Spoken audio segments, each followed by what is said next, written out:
Hey everyone, I'm working to hit 1,000 subscribers and I need your help to get there. If you enjoy this content, please hit that subscribe button right now. Buckle up, Broncos country, because I need you sitting down for this one. We're talking a full-blown tidal wave of good news crashing down on Denver. And if you blinked over the last few days on social media, you missed about 5 different NFL rankings, all agreeing on one thing. Your Denver Broncos are the team nobody wants to talk about, but everybody has to. I'm going to walk you through every single list, every quote, and every jaw-dropping stat that has this fan base buzzing louder than a beehive in July. And then, just when you think the good news train has left the station, I'm going to introduce you to the small army of hungry, chip-on-their-shoulder defensive linemen who are lining up to make you forget the name John Franklin Myers ever existed. By the end of this video, you are going to understand why so many smart football people think this Broncos team is a genuine, no-asterisk, real-deal Super Bowl contender. If you're new here, welcome to the family. My name's Ben, I bleed orange and blue, and I have exactly one small favor to ask before we dive in. Smash that like button, hit subscribe, and let's get to 500 likes on this video together. Every single like helps this channel grow, and honestly, with news this good, you owe it to yourself to be part of the celebration. Okay, let's go. Here's the thing that's been blowing my mind for the last week straight. I don't think you could go find a single team in the entire National Football League sitting atop more offseason rankings right now than the Denver Broncos. Every time I open up my phone, there's another so-called neutral, unbiased analyst putting a Bronco or an entire Broncos position group at the very top of the pile. And look, maybe it shouldn't shock anybody. This team won 14 games last season. 14, that is not a fluke number, that is a statement number. But it's still wild to watch it play out in real time, list after list after list. Let's start with the offensive line, because this one had me grinning ear to ear. Warren Sharp, a name a lot of serious football watchers follow closely, put together a full offensive line ranking. And guess who landed at number 1 overall? Your Denver Broncos. Now here's the kicker. From what I understand, Sharp's got some real Houston Texans loyalty running through his veins, so if anything, you'd expect him to be looking for reasons to knock Denver down a peg, not build us up.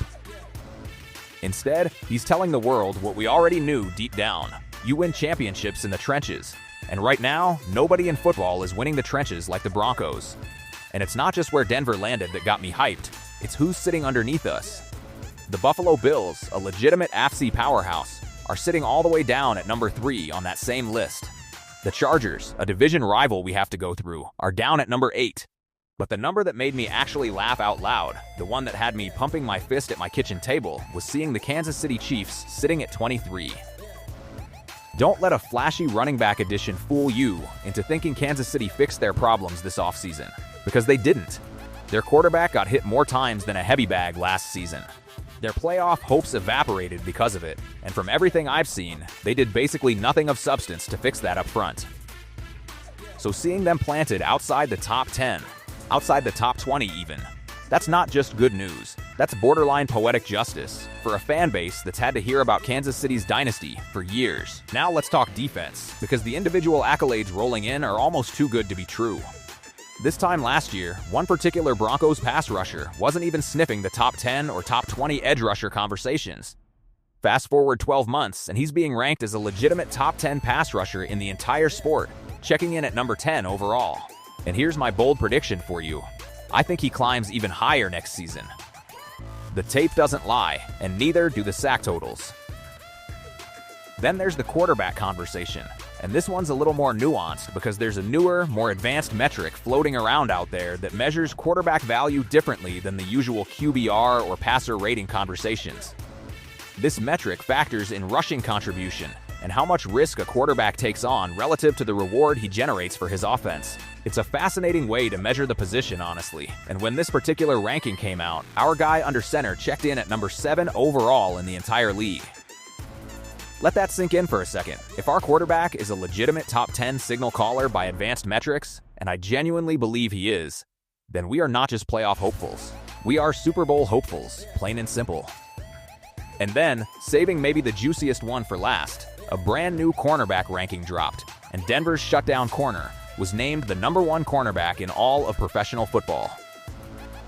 Now, on its own, that's not exactly breaking news to anybody who's watched this defense play. We all know what we have back there. But here's the part that actually stopped me in my tracks. An anonymous NFL executive was quoted saying the gap between this corner and the rest of the league isn't shrinking, it's growing. Growing. We're not talking about a guy clinging to the top spot by his fingernails. We're talking about a player pulling away from the pack entirely. So let's just tally this up for a second, because when you stack it all together, it becomes almost absurd. A top 10 pass rusher. The single best cornerback in football, according to the people who actually play against him. The best offensive line in the entire NFL. And a top 10 cornerback by advanced metrics. Any team boasting all four of those things simultaneously isn't just good. That's a full-blown Super Bowl recipe, and I don't think I'm being a homer by saying it out loud. Now, with all that said, I'd be lying to you if I told you there wasn't one dark cloud hanging over this offseason for me personally. And that cloud had a name: John Franklin Myers. We lost him in free agency, he's off to the Titans now, and yes, I understand the front office is getting a compensatory pick out of the situation, and yes, I understand the money probably wasn't in the budget to keep him. But losing that guy still stings, and here's why. Over his last couple seasons in Denver, this man was closing in on 15 sacks and racked up 95 quarterback pressures. 985. That's not a rotational piece. That's a problem for opposing offensive coordinators. He and his running mate on the interior were an absolute wrecking crew together. A real Batman and Robin situation up front. And beyond the stats, by every account, this guy brought attitude, nastiness, and leadership both on the field and in the locker room. Losing a player like that isn't something you just shrug off. So naturally, my first thought was panic. Who in the world replaces production and leadership like that? And then I stumbled onto an incredible piece of reporting from a rising football writer named Luca Evans, someone I genuinely believe is going to be one of the premier NFL storytellers in the business within a few years. His article breaks down exactly who's waiting in the wings to fill that void, and after reading it, my panic turned into pure excitement. So let's walk through the candidates together, because there are more quality options here than I ever expected. First up is a defensive lineman who arrived in Denver by way of a familiar face, since the current head coach actually coached alongside him previously in New Orleans. The word around the building on this guy is that he simply doesn't have bad days. He brings this relentless, contagious energy, the kind where teammates say you hear him before you even see him walking into the room. On the field, he's sudden, explosive, and frankly a little bit unfair to whoever's lining up across from him. Advanced tracking stats back this up too. Over a 7-week stretch during his final season before arriving in Denver, he posted the highest run-stuffing rate of any defensive tackle in the entire NFL. And that was against a schedule that included some legitimately dangerous running backs. This isn't a projection or a hope. We've already seen him dominate, including a game a couple seasons back where Denver shocked the football world with a road win over Tampa Bay. A game where this very player was arguably the single biggest reason the run defense held up. He's a little shorter and has slightly shorter arms than John Franklin Myers, but he makes up for it with elite first-step explosion. His 10-yard split time was actually the fastest of any defensive lineman in his entire draft class, which explains exactly why he blows up run plays before blockers even get their hands on him. Next on the list is a name a lot of casual fans had honestly forgotten about. A former early draft pick out of Wisconsin who's dealt with more than his fair share of injury setbacks. But here's the twist. Physically, this is the closest match to John Franklin Myers on the entire roster. Nearly identical arm length, similar weight, just an inch shorter in height. Coaches have quietly praised his football IQ, and it makes sense when you consider his background: a smart, physical player who cut his teeth against the toughest, most physical competition the Big Ten had to offer, and more than held his own, even when he was routinely facing double teams. One of his former head coaches called him one of the most mature players he'd ever coached, and by every account, this guy is an absolute film room junkie who studies the game as hard as he plays it. Then there's a name that genuinely has me the most fired up out of anyone on this list. This player left San Francisco under circumstances that reportedly left that entire coaching staff heartbroken, so much so that a former 49ers coach, now with another organization entirely, apparently still tried to pry him away. The praise for this guy is almost cartoonish. One coach described him as a fire hydrant, heavy hands, an explosive lower half, and said you simply cannot have too many players built like him on your roster. A former teammate flat out called him crazy, in the best possible way. And then there's the stat that made my jaw hit the floor. This man reportedly has a 650-pound squat. 650 pounds. That's heavier than the back end of a compact car.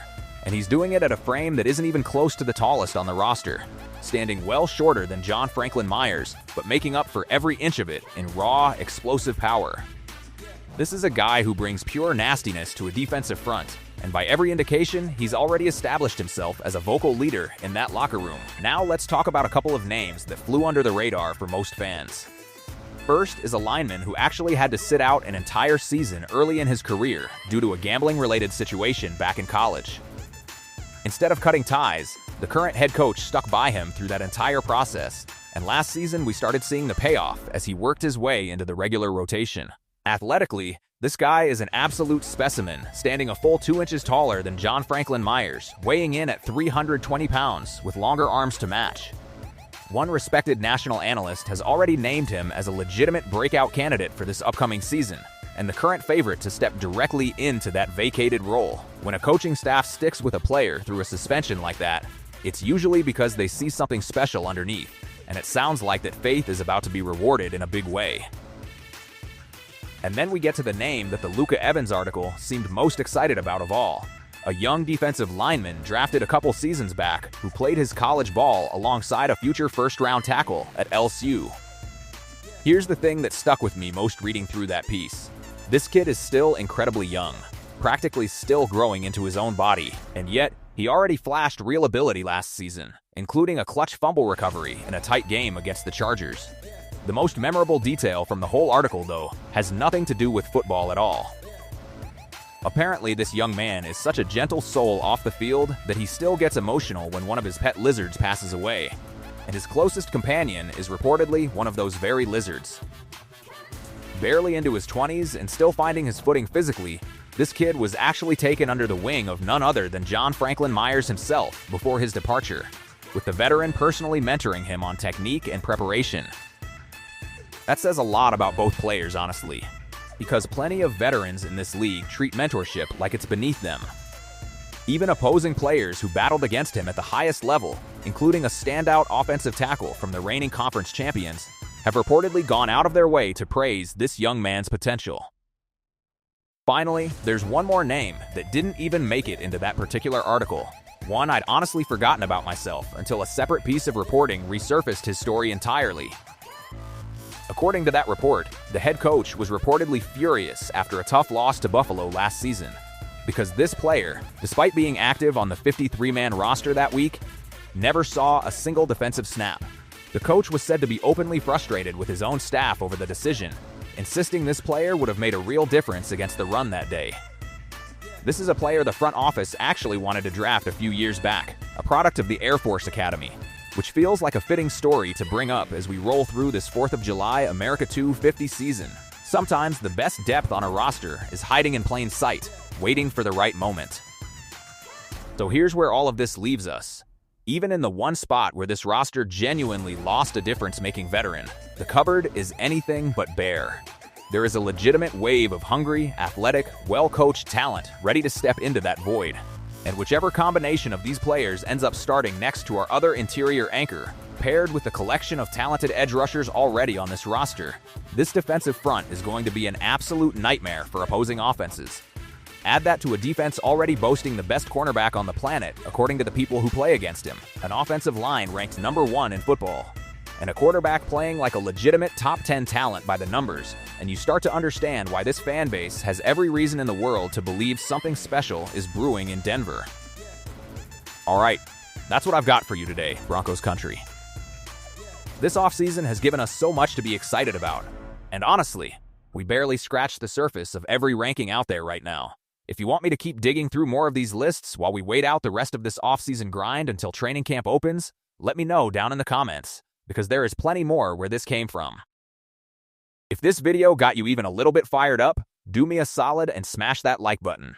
Drop a comment telling me which one of these defensive linemen you're most excited to watch step up this season. And if you haven't already, hit that subscribe button so you never miss a single breakdown, ranking, or hot take from this channel.